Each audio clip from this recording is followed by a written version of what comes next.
این محصولات از کندهار است؟ آیا از محصولات از کندهار است. یک کم و بیش درباره‌اش بر ما بگوین چی چیزا هست اینجا؟ اینمی چیزای دوغ داریم. خب ما 6 رقم داریم، 200 گرم، 400، 600 گرم، 900 گرم، 300 گرم.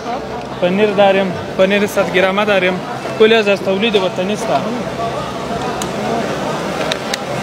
یعنی صندل است، صندل کلان خور داریم، دوغ کلان داریم، دوغ کلانم داریم.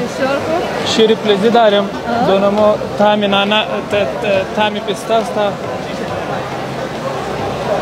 بسیار عالی. تولید وطن افتخار وطن است، درست؟ یکی تولیدات وطن خود ما بسیار کلان افتخار است برای همگی ما. چطور بود نمایشگاه تا حال براتون خوب بوده یا خیر؟ ما شاید دروازه بس خام مختزی ان شاء الله. بله بله. شما از کندهار آمدید؟ از کندهار آمدید دیگه. بسیار عالی. ان شاء الله موفق باشید. خیر ببینین. همین جنابم چند ستړي مسه چی گفتنی داره؟ څنګه جوړه په خیر دا کندهار ما شنو بیا باور کړه کندهاري شنو دی به وخره دا خلکو تواج څنګه دی خوند څنګه دی مزه وخوري کنه بگو نه من نه تشکر کنم بسم الله بیا سره چی چطور است؟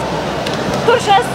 تامی نانا داره خوب شو خوند وګورئ 100 روپیه شو 100 روپیه روپیه نشته روپیه نه وخوره دا تحفه ده دا تحفه ده سر پوښه واخله در سره دا ستا لپاره ده وای که دیره مننه خیر اوسې مننه خیر اوسې خیر ان شاء الله بشین جانتان جوړ بسیار تشکر لطف کردین سلامت